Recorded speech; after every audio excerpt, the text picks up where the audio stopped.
Momento tenemos solamente una demanda agregada igual a consumo más inversión.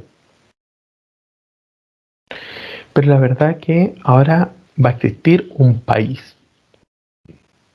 Vamos a estar inmersos dentro de un país. Por lo tanto, como existe país, va a existir un gobierno. El gobierno hace bastantes cosas.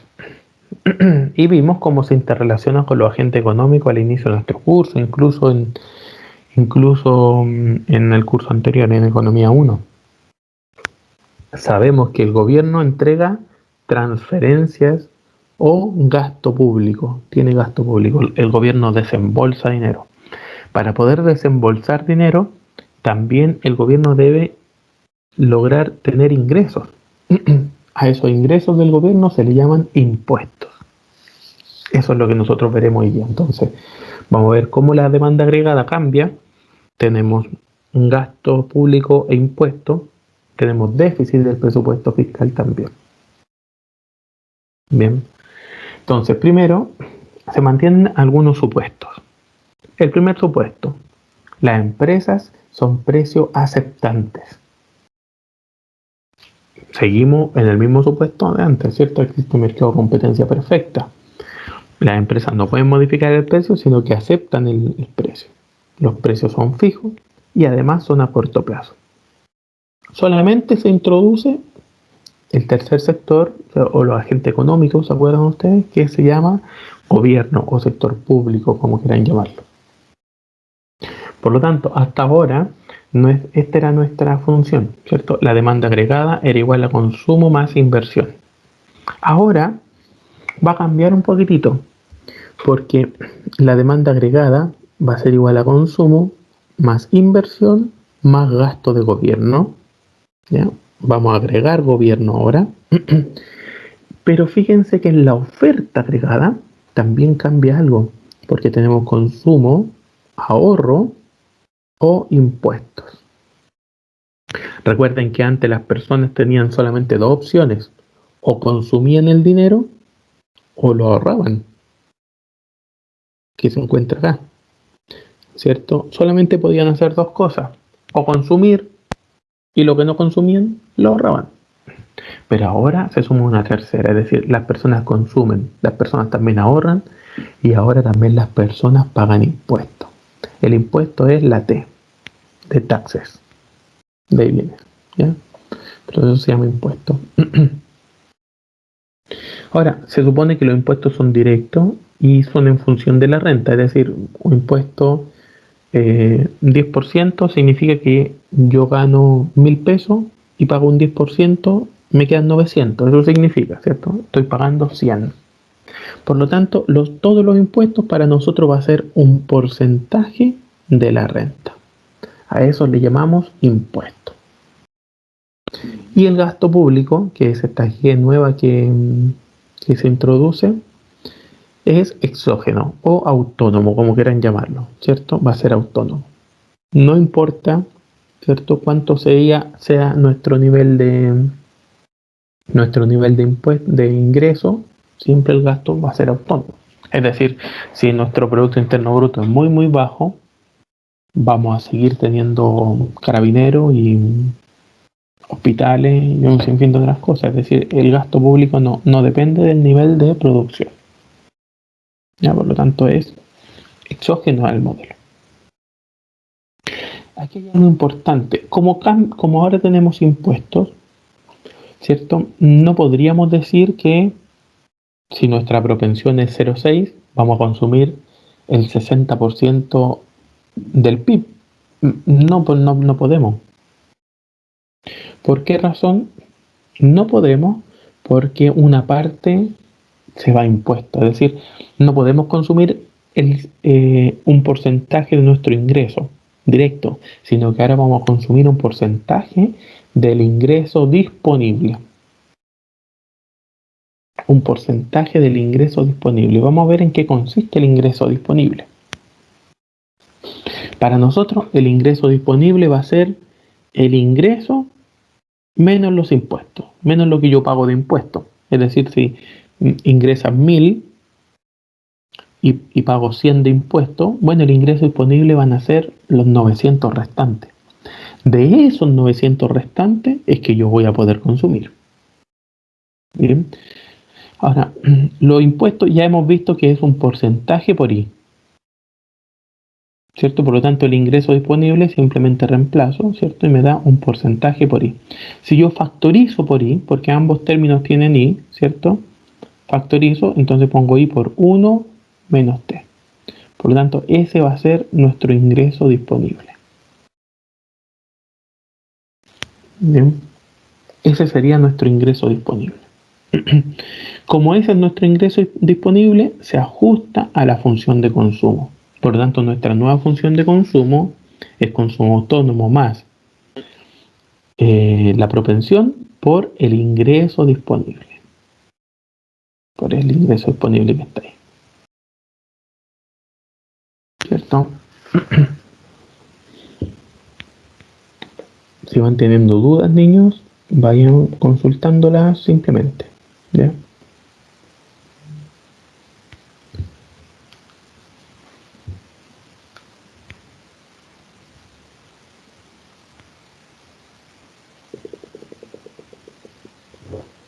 Ya. Entonces, gráficamente, nuestro gasto de gobierno es autónomo, es una línea 100% horizontal, ¿cierto? Pero nuestro consumo cambió. Antes nuestro consumo era la línea superior, ¿ya? Ahora nuestra función de consumo, como yo consumo menos, es obvio porque ahora como tengo que pagar impuestos, estoy consumiendo menos que antes, ¿ya? Por lo tanto, disminuyó nuestra función de consumo, ¿ya? Ante exactamente el mismo ejercicio, pero agregando impuestos, ¿cierto? Yo consumo menos porque ahora estoy pagando impuestos. Ojo, esto es lo que sucede en la realidad, ¿cierto? Nosotros pagamos impuestos.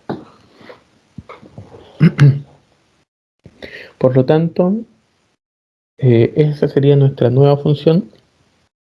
¿Y cuál es el cambio? Aquí yo puse la función de consumo anterior para que notemos exactamente el cambio, ¿cierto?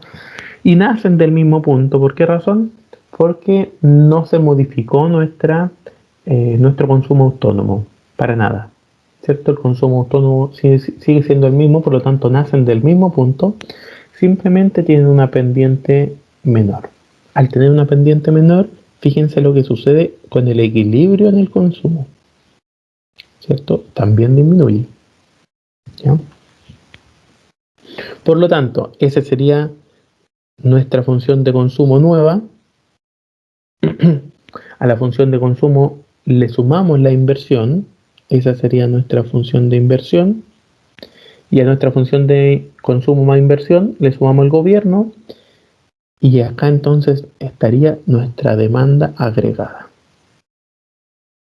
Esa sería nuestra demanda agregada. Bien. Por lo tanto, ahora nosotros tenemos... Dígame. Disculpe, me distraje un poco, pero la nueva función de consumo, ¿tiene algún nombre particular o se sigue llamando función de consumo? Es una función de consumo incluyendo impuestos, ¿cierto? Ahora existe el gobierno. Es que la razón es que nuestra función de consumo anterior era bajo ciertos supuestos. Recuerda que en esta isla que nosotros vivíamos no existía el gobierno ni tampoco existía comercio internacional con otros países. Pero no había gobierno, ¿cierto? Aquí sí hay gobierno, entonces al haber gobierno existe gasto de gobierno y existen impuestos. Al existir impuestos, tú vas a consumir, ¿cierto?, del ingreso disponible. Y por eso es que cambia la función de consumo, ¿ya? Se llama exactamente función de consumo, simplemente que es la función de consumo con impuestos, y la anterior es la función de consumo sin gobierno, ¿cierto? No hay gobierno en este mercado y aquí sí hay gobierno en este mercado. ¿Ya? Esa es la diferencia, por eso es que son dos funciones de consumo distintas, porque en la primera el supuesto era que aquí no hay gobierno, en este país no hay gobierno, y el segundo sí hay un gobierno que cobre impuestos. Bien, ¿está bien ahí o no? Sí, profe, gracias. Excelente, excelente. Vayan preguntando nomás, así como el compañero, si es que van teniendo dudas. ¿Ya? Bien. Si nosotros tenemos nuestra demanda agregada, ahora, tenemos en la demanda agregada consumo, tenemos inversión y tenemos gobierno, ¿cierto? Como ustedes lo pueden evidenciar aquí. El tema fundamental, ahora que nosotros veremos, va a ser, bueno, nosotros podemos tener políticas fiscales también. Se me olvidaba eso. Es decir, como existe el gobierno tiene políticas fiscales. ¿Cuáles son las políticas fiscales? El gobierno puede decidir aumentar el gasto, disminuir el gasto, aumentar los impuestos o disminuir los impuestos. Esas son las decisiones principales que tiene. ¿Ya? Vamos a ver los efectos que tiene esto. Imaginemos que esta es nuestra demanda agregada, entonces consumo, inversión más gasto. ¿Y qué pasa si el gobierno decide aumentar su gasto de gobierno? Fíjense qué es lo que ha sucedido ahora durante la pandemia, ¿cierto? El gasto de gobierno se ha aumentado enormemente, enormemente. ¿Qué sucede con la demanda agregada? La demanda agregada se traslada porque ahora sigue siendo consumo, inversión más gobierno, pero ese gobierno es más grande que el gasto de gobierno anterior, ¿cierto? Por lo tanto, se traslada. Esta política, un aumento del gasto de gobierno, se llama política fiscal expansiva. Ese es el nombre que recibe. Política fiscal expansiva. ¿Por qué se llama expansiva? Porque produce un aumento en el Producto Interno Bruto. Toda política expansiva siempre va a producir un aumento en el Producto Interno Bruto. Y obviamente se llama política fiscal porque la realiza el fisco, la realiza el gobierno, se llama política fiscal, ¿cierto? Es decir, aumenté mi gasto de gobierno. Obviamente que si yo disminuyo el gasto de gobierno, es una política fiscal restrictiva o contractiva, ¿cierto? Imagínate que ahora nuestra primera curva es la de arriba y el gasto de gobierno disminuyó, tendríamos la de abajo. Es decir, produce una disminución del Producto Interno Bruto. ¿Ya? Produce una disminución. Aquí tenemos otro tipo de política. Ya no es aumento del gasto de gobierno, sino que aquí está aumentando los impuestos. ¿Qué pasa si el gobierno dice, ok, voy a cobrar más impuestos que antes? Como pueden evidenciar, tenemos inicialmente esta demanda agregada y con impuestos mayores, la demanda agregada disminuye de esta manera. ¿Por qué disminuye de esta forma? ¿Por qué disminuye la pendiente? Fíjense que en la parte anterior se traslada completa la demanda con la misma pendiente. Pero cuando cambian los impuestos, no se traslada con la misma pendiente, sino que parte del mismo punto con una pendiente menor. ¿Por qué pasa eso? Porque no cambia ningún componente autónomo. El componente autónomo son los mismos, por lo tanto, cuando la producción es cero, se demanda lo mismo, exactamente lo mismo. Sino que cambia otro componente que son los impuestos. ¿Y cómo los impuestos afectan a la demanda agregada? ¿Alguien me podría contestar de acuerdo a lo que hemos visto hasta ahora? ¿Cómo los impuestos afectan a la demanda agregada?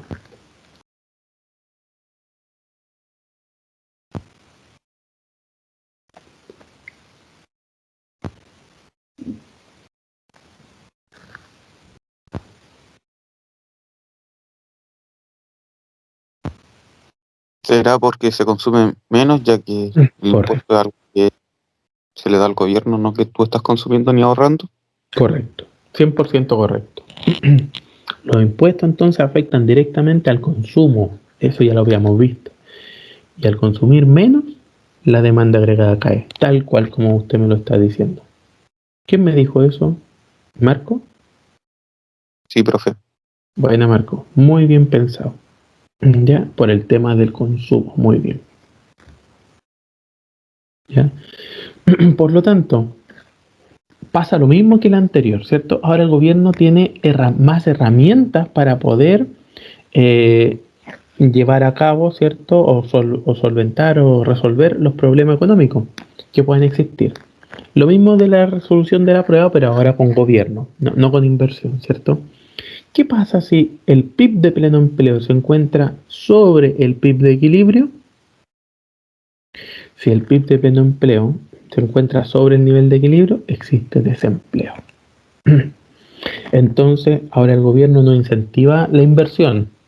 El gobierno podría simplemente, él, gastar más. El gobierno dice, ok, yo lo que voy a hacer, voy a aumentar mi gasto de gobierno. ¿Para qué? Para hacer aumentar la demanda agregada, ¿cierto? Y podamos llegar a un nuevo punto de equilibrio que sea igual al pleno empleo, o por lo menos cercano, puede aumentar un poquitito más, pero por lo menos se acerca, ¿cierto? El desempleo disminuye, y si al final eso es lo que nosotros queremos, ¿cierto?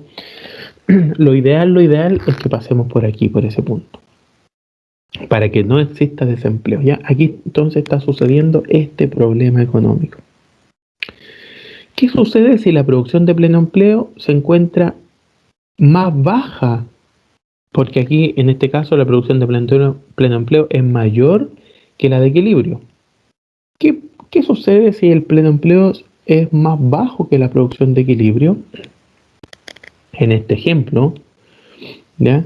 Si la producción de pleno empleo es más bajo que la producción de equilibrio, ¿cierto? Entonces, esta es nuestra demanda agregada. Voy a ir a la. Entonces, aquí tengo mi Producto Interno Bruto, aquí tengo mi demanda agregada, aquí tengo mi demanda agregada, aquí se encuentra la producción, ¿cierto? Y ahí se encuentra el equilibrio. Este es mi nivel de equilibrio. Podríamos ponerle un número, pongámosle 100, da lo mismo, pero para que ustedes entiendan.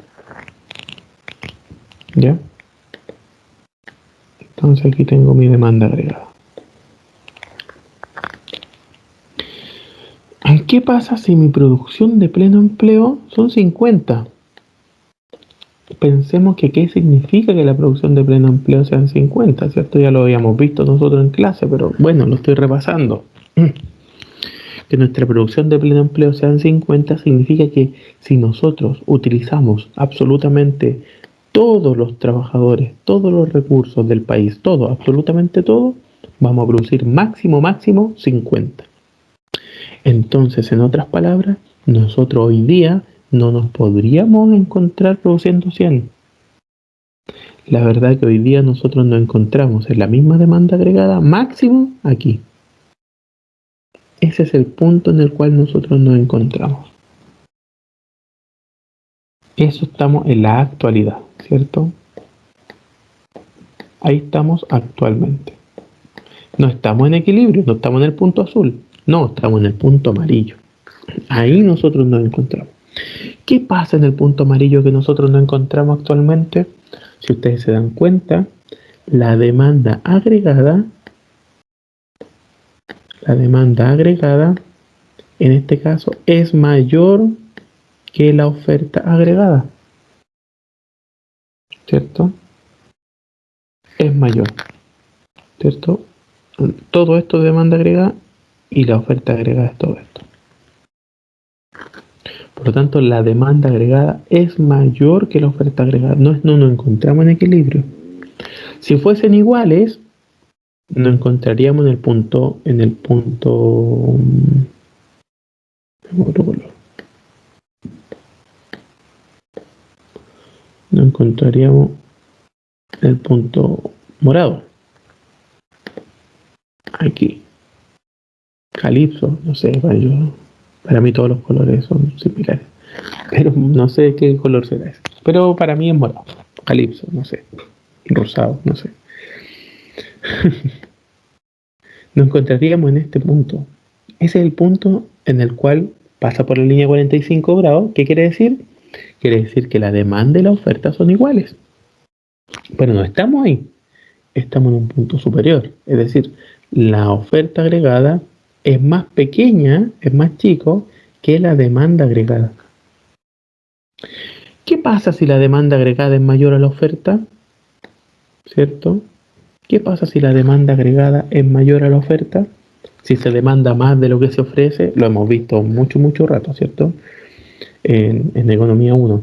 ¿Qué pasa si la demanda agregada es mayor a la oferta?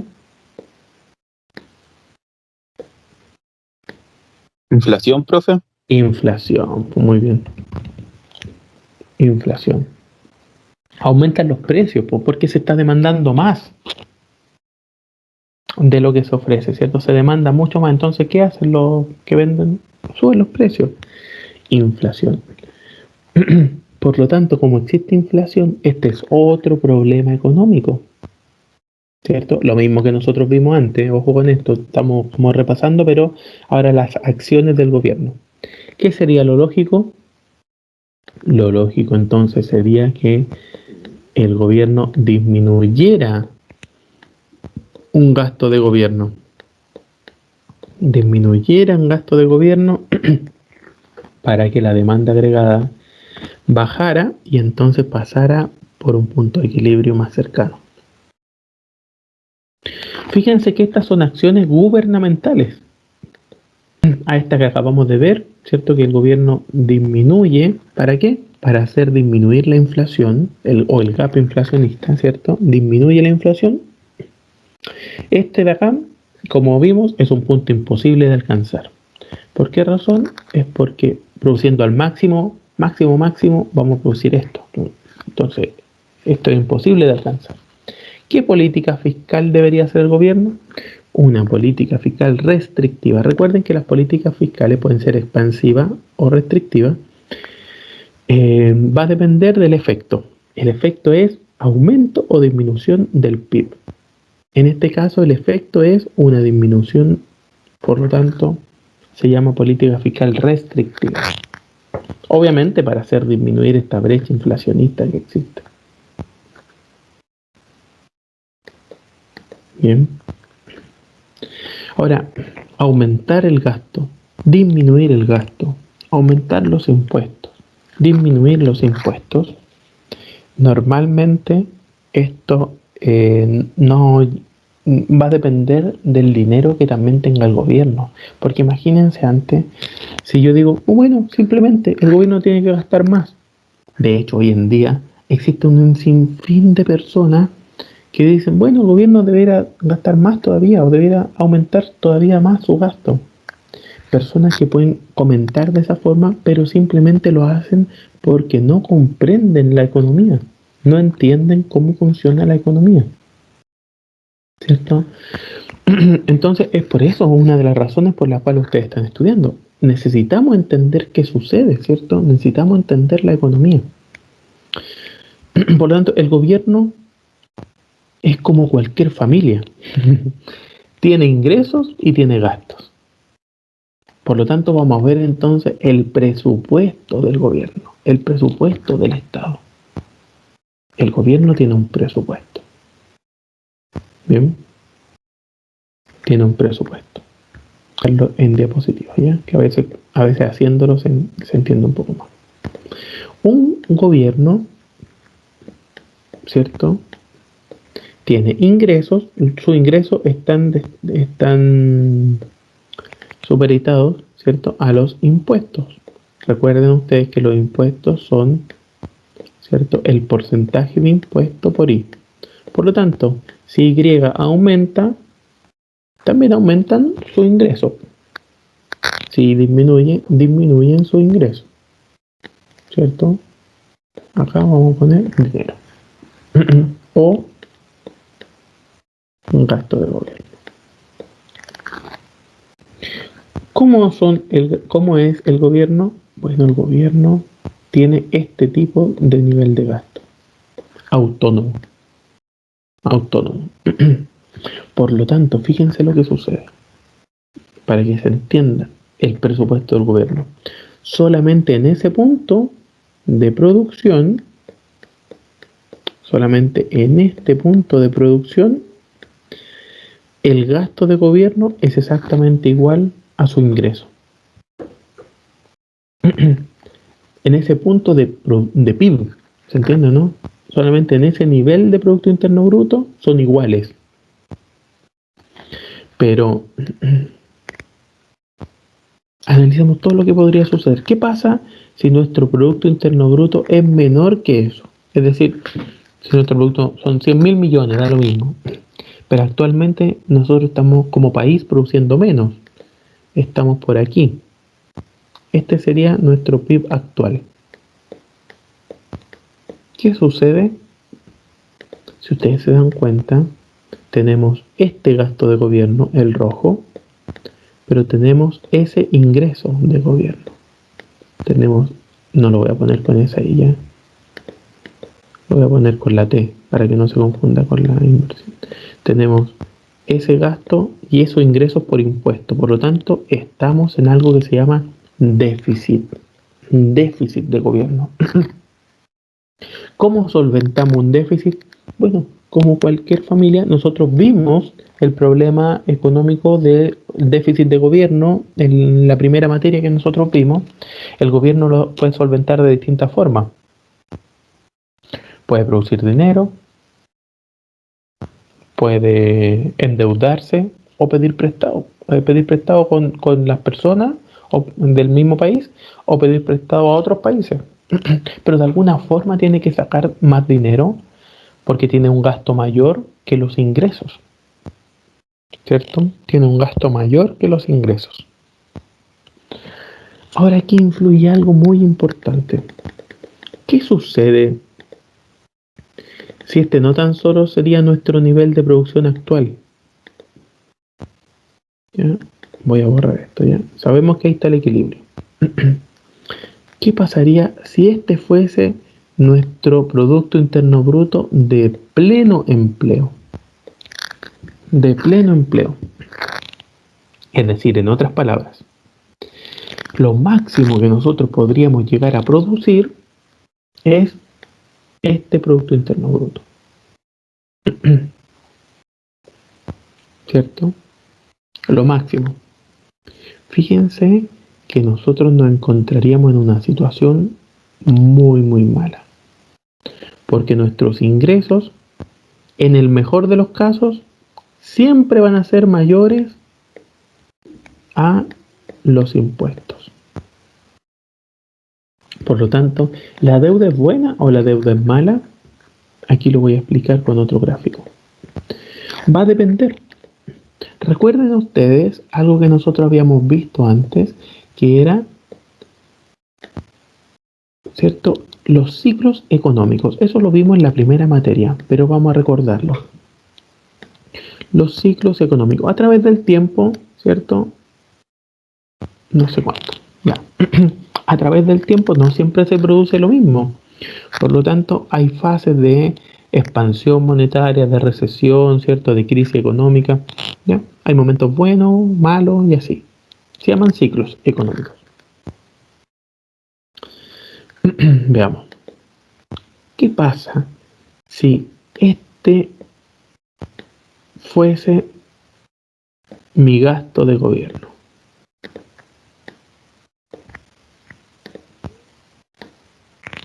Si ese fuese mi gasto de gobierno. Fíjense lo que pasa aquí. En esta parte, ¿cierto?, yo voy a tener superávit. Es decir, voy a tener, porque voy a producir más de lo que voy a gastar. Entonces voy a tener superávit. En esa parte del tiempo voy a tener superávit. En esta otra parte del tiempo yo voy a tener déficit. Voy a pintar mejor. Aquí tengo déficit. ¿Cómo se le llama a este déficit?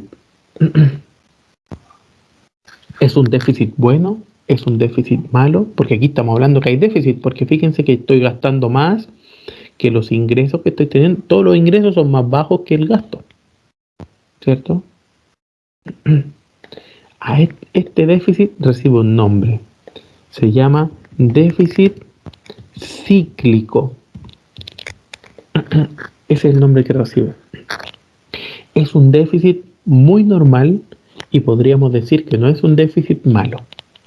Que el gobierno gaste más de su ingreso, ¿cierto? No es algo malo. ¿Por qué razón? Porque es lógico. Es lógico que gaste más. ¿Por qué razón? Porque llegará el momento en el cual gastará menos que su ingreso. Por lo tanto, en otras palabras, ¿cómo se solventa ese déficit? Se supone que ese déficit se solventa con ahorro anterior. Todo este dinero, ¿qué es lo que hice? Yo lo ahorré como gobierno. ¿Para qué? Bueno, guardo en las vacas gordas para cuando lleguen las vacas flacas. Una vez pasadas las vacas flacas, ahorro nuevamente y lo gastaré. Bueno, a esto se le llama una política, ¿cierto? Fiscal. eh, Esta política fiscal, ¿cierto? Es de que nosotros no tengamos un déficit estructural.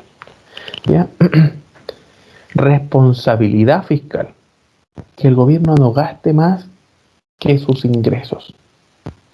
Obviamente, en algún momento los ingresos van a ser más grandes.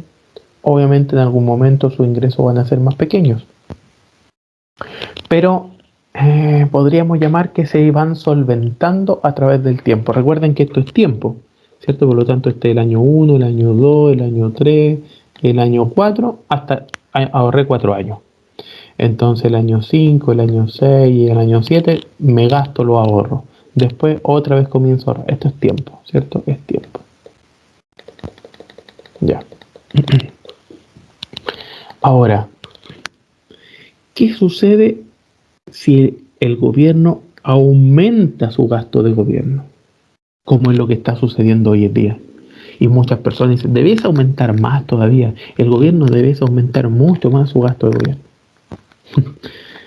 ¿Qué sucedería si el gobierno tuviese que aumentar más su gasto de gobierno? Por ejemplo, a este nivel. Voy a ponerlo con rojo también.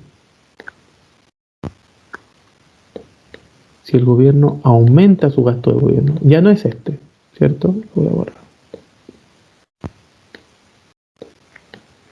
Ya no es ese el gasto de gobierno.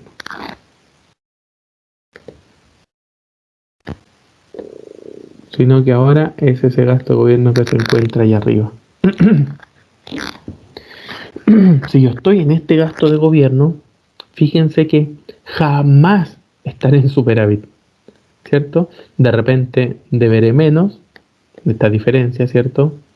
De repente deberé mucho más, de repente deberé un poquito menos, pero siempre voy a deber. Es decir, siempre estaré en déficit.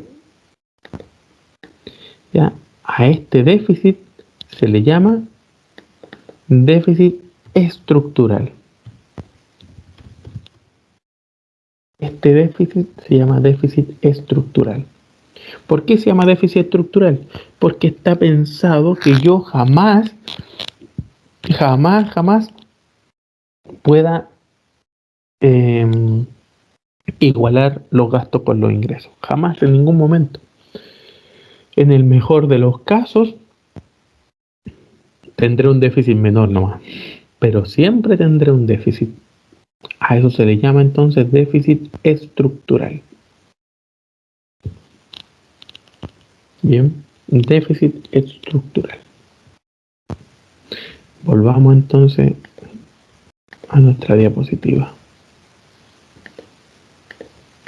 Como ustedes ya lo pudieron evidenciar, bueno, el Estado es como cualquier familia, tiene que pedir plata prestada, tiene que fabricar dinero, tiene que hacer algo para poder pagar, ¿cierto? Esa deuda. Por lo tanto, ¿siempre es malo el déficit? Hemos visto que no.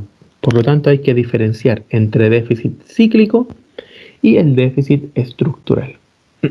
El déficit cíclico es un periodo natural.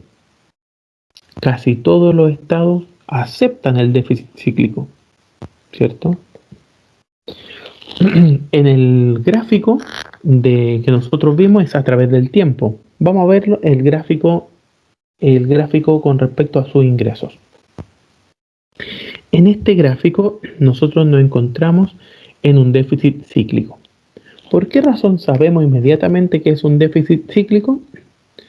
Porque actualmente nuestro punto de equilibrio, fíjense, la producción de equilibrio y E se encuentra en déficit. Estamos en déficit actualmente, ¿cierto? Actualmente estamos en déficit.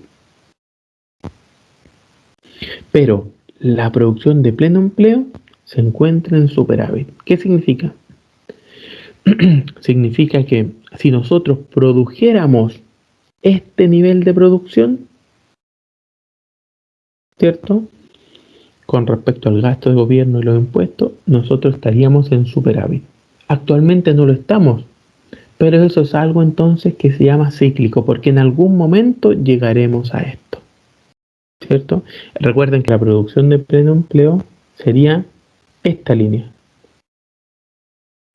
Es decir, que marca los máximos de producción que nosotros podríamos llegar a producir. El máximo, eso es la producción de pleno empleo, ¿cierto? Aquí a través del tiempo.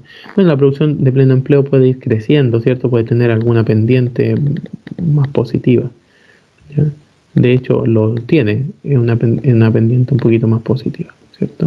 No es, ahí va creciendo poquitito. Producción de pleno empleo.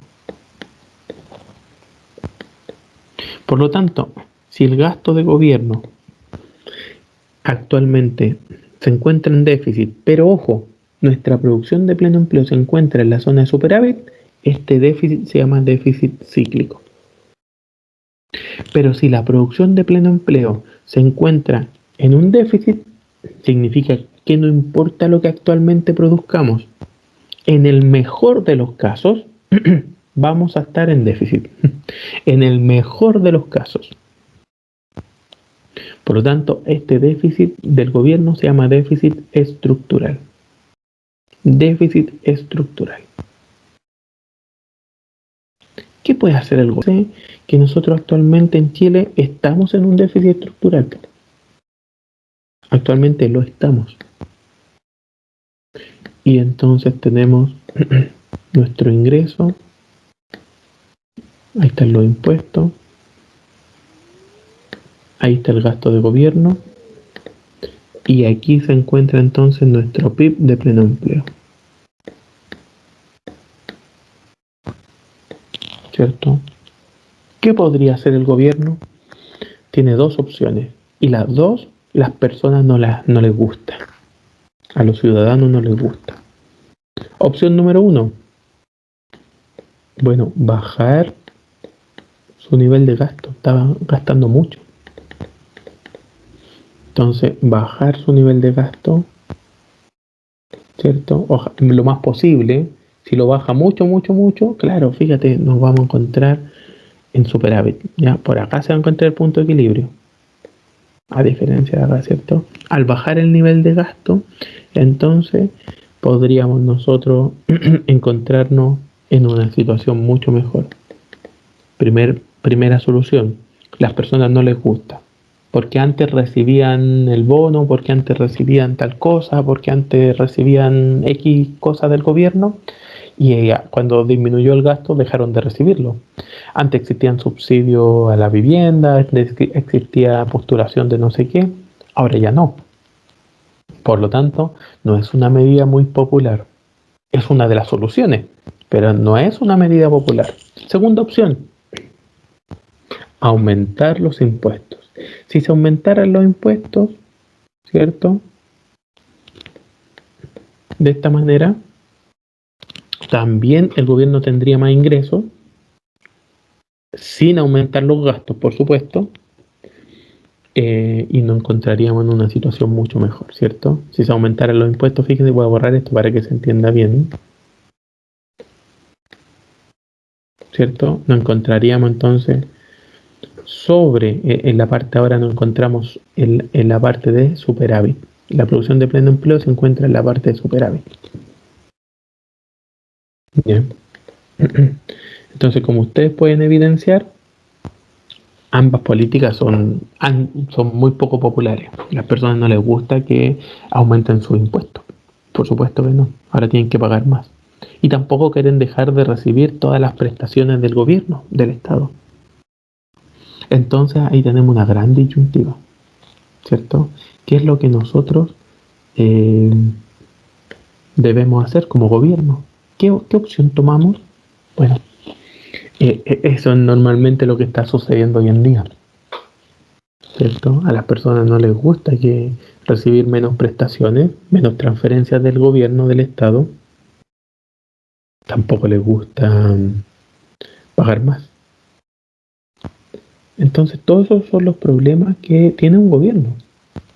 Son grandes problemas, por supuesto que sí. ¿Ya? Entonces, una de las opciones que tiene el gobierno es, para solventar su deuda, producir más dinero. Comenzaremos a ver algunas cosas así nosotros. Producir más dinero.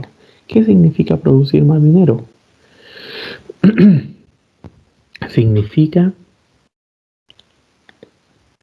¿Qué significa producir más dinero? Significa que existe otro mercado. Y es lo que nosotros comenzaremos incipientemente a ver hoy día y lo terminaremos en la próxima clase. Existe un mercado que se llama el mercado del dinero. Mercado del dinero. ¿Ya? Bueno, como en mercado y M en inglés también se utiliza para decir money, entonces el mercado del dinero.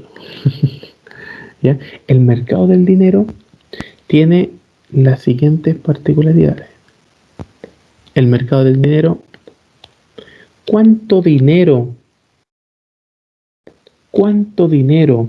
está circulando dentro de la economía? Y además, ¿cuál es el valor que tiene el dinero? Es lo que nosotros analizaremos. Por ejemplo, las personas demandan dinero. Necesitan tener dinero en su poder, dinero en su bolsillo, para que se entienda lo que estoy hablando, ¿cierto? Necesitan tener dinero en su bolsillo.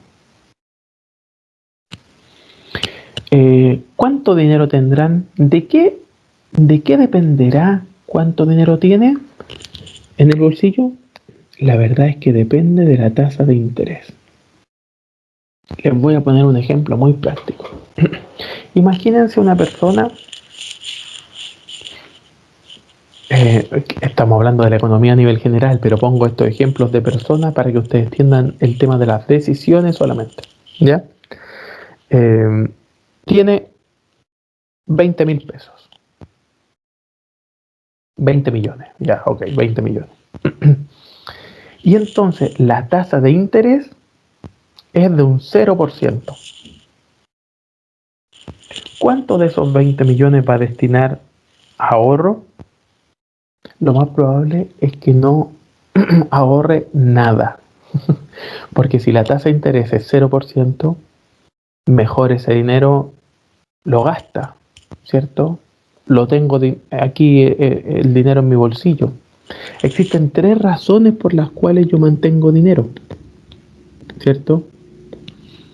Para hacer frente a mis necesidades, en otras palabras, consumir,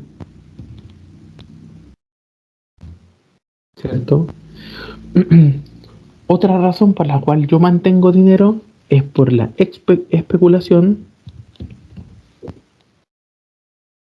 Yo mantengo dinero porque digo, yo creo que los automóviles van a bajar de precio en 2 meses más. Entonces yo no voy a ahorrar, sino que lo voy a tener en mi bolsillo para poder comprarlo. Espero que bajen Entonces yo no estoy consumiendo hoy, pero tampoco lo tengo ahorrado porque estoy especulando de algo que podría suceder, ¿cierto? Entonces las personas mantienen dinero para poder satisfacer sus necesidades, en este caso es consumir, por especulación también, y también, que lo vamos a ver nosotros, ¿cierto? Es para efectuar algún tipo de negocio. A eso se le llama inversión. Inversión. Por lo tanto, si ustedes se dan cuenta, por esas razones yo mantengo dinero en mi bolsillo. ¿Qué quiere decir en mi bolsillo? Significa que no lo tengo ahorrado, ¿cierto? No está ahorrado. Por lo tanto, si la tasa de interés es muy alta, lo contrario, yo tengo los mismos 20 millones de pesos, pero con una tasa de interés del 10% mensual, entonces yo digo, mira, si yo mantengo los 10 millones o los 20 millones en mi bolsillo, yo estoy perdiendo de ganar 2 millones al mes. Entonces digo, me sale muy caro tener dinero en mi bolsillo. Me sale muy caro. ¿Qué tan caro? Bueno, es el costo de oportunidad, ¿cierto? Por lo tanto, si yo mantengo dinero en mi bolsillo teniendo una tasa de interés del 10%, yo digo, tengo 20 millones en total. ¿Cuánto dinero voy a mantener en mi bolsillo? No puede ser cero, porque la verdad es que también tengo que ir al supermercado, tengo que comprar, tengo que hacer cosas. Pero intentaré mantener lo menos posible, ¿cierto? Lo menos posible de dinero. Porque mientras más dinero mantengo en mi bolsillo, más estoy perdiendo. Quiero que se entienda ese concepto. Más estoy perdiendo. ¿Cierto?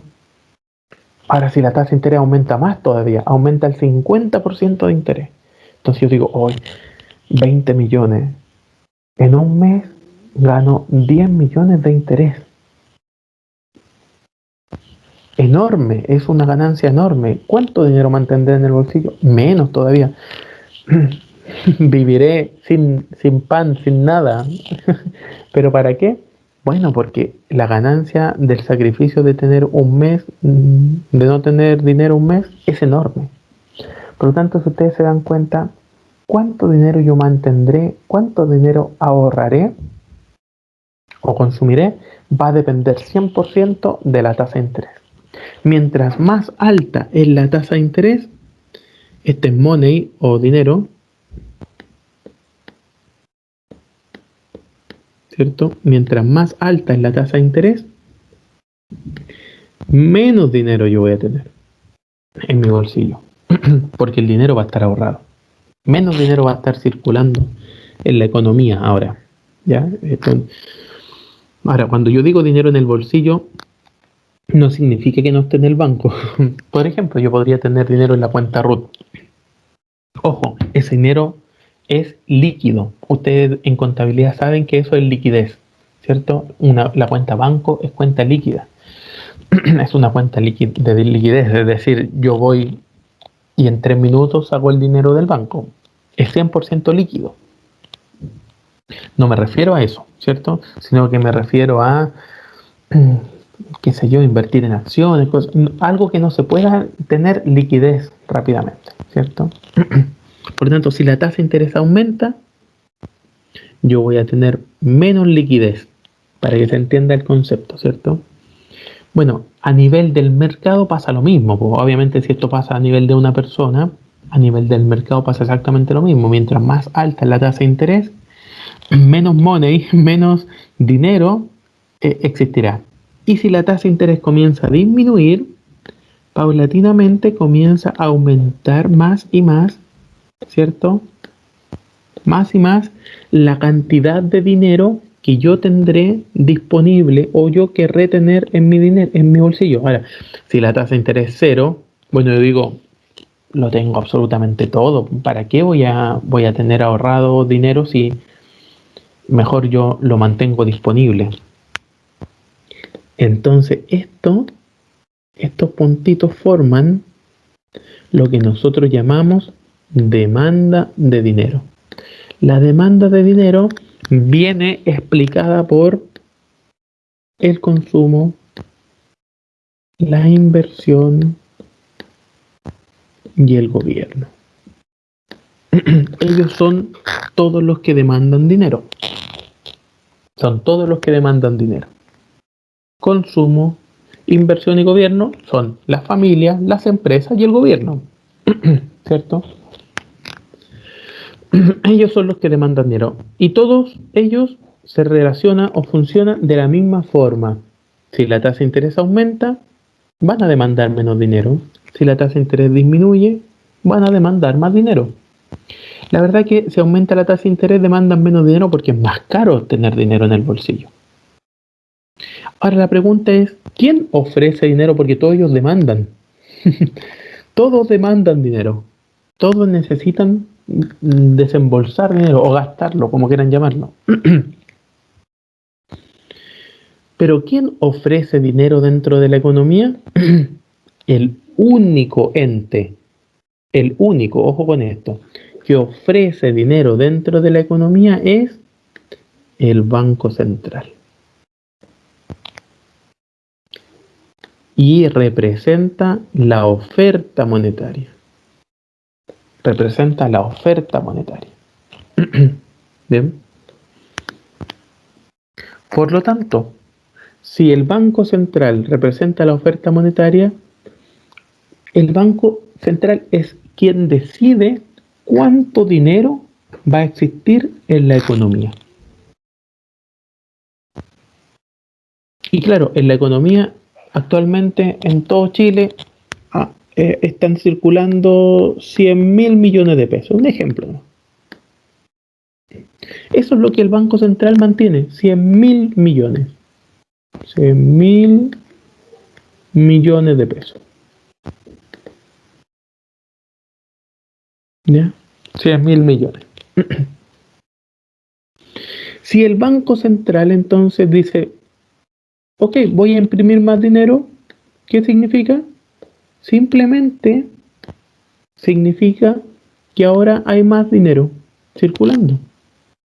Por lo tanto, aumenta la oferta de dinero. Pero eso no depende de la tasa de interés.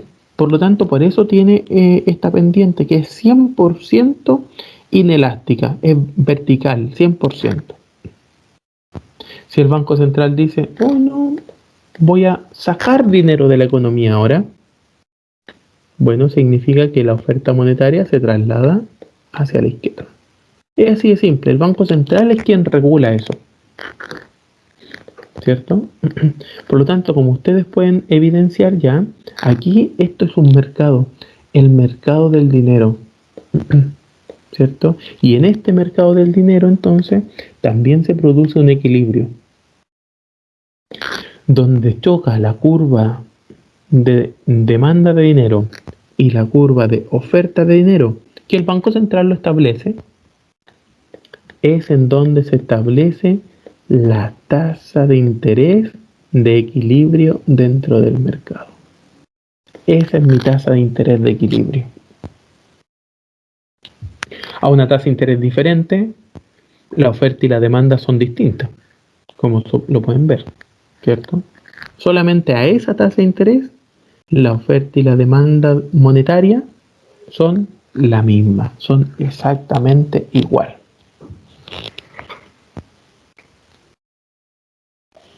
Muy bien. Hasta aquí entonces llegaremos por hoy día. La próxima clase veremos este mercado del dinero con un par de ejercicios. Veremos cómo se interrelaciona ahora con la demanda agregada, consumo, inversión y gobierno. Veremos un poquitito de eso la próxima semana. Pero hasta aquí llegamos entonces por hoy. Consulta o duda, estos 3 minutitos, 4 minutos que nos quedan, niños. Queda abierto ahí las consultas. No, profe, no, claro. Excelente, Muriel. Muchas gracias. Entonces, estaríamos por hoy. Que estén súper bien. Nos vemos, niños. Chao, chao. Chao. Chao, profe, que esté bien. Chao, chao. Buenos días.